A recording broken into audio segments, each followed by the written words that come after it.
হে hello everyone, কেমন আছো সবাই? আশা করি ভালো আছো। তো আজ রবিবার, আজকেই আমাদের লাস্ট মাছ মাংস আঁশ খাওয়া হবে।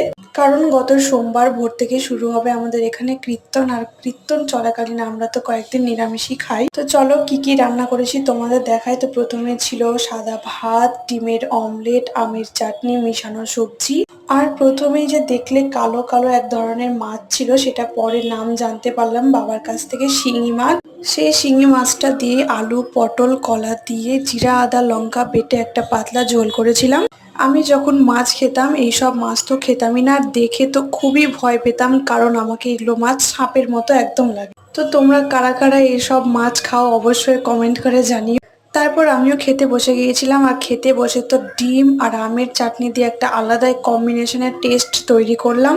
ডিমের অমলেটটা দিয়ে আমের মধ্যে চাটনি ঠেকিয়ে ঠেকিয়ে খেতে যা লাগলো না, জাস্ট ফাটাফাটি, একদম ওয়াও। তো তোমরা কে কে আছো এরকম যে আমার মতো আনকমন টেস্ট নিজে থেকে আবিষ্কার করো, অবশ্যই কমেন্ট করে জানিও। এর মতো টাটা, দেখা হচ্ছে অন্য কোনো মিনি ব্লগে। ততক্ষণ সবাই ভালো থাকো, আর ভিডিওটা ভালো লাগলে ছোট্ট একটা কমেন্ট, লাইক আর চ্যানেলটাকে সাবস্ক্রাইব করে দিও।